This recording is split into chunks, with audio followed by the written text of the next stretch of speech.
The thing that motivates us the most is really not fear or anger, but it's love. And love is motivated by the sense that it will be gone at some point. And in that way, we really try to understand our experiences and our environment.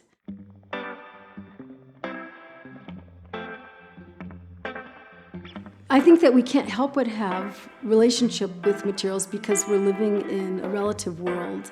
My dad would have huge scrap piles. I was constantly in the garbage can that we would burn back in those days, like looking for stuff that was interesting to me. And I always did like to make things. Like I was always sort of building things. And I first started out balancing things. So I definitely started out as a 3D maker of objects in space to try to communicate these feelings.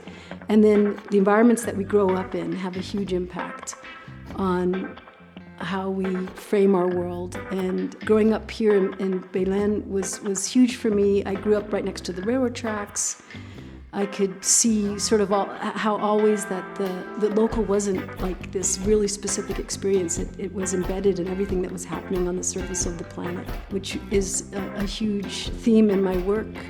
When I first started making art, I think that the impulse was, I wouldn't call it romantic, but like a neo-romantic notion of heightening the commonplace and really trying to reveal how everything has such importance and poignancy.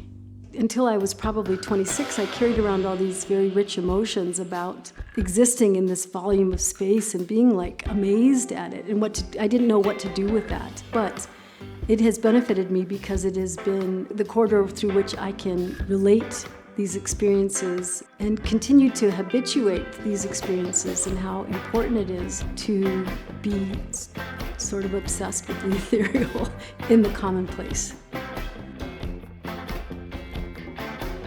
So my creative process is whatever happens, happens. I'm pretty wide open, I'm pretty flexible.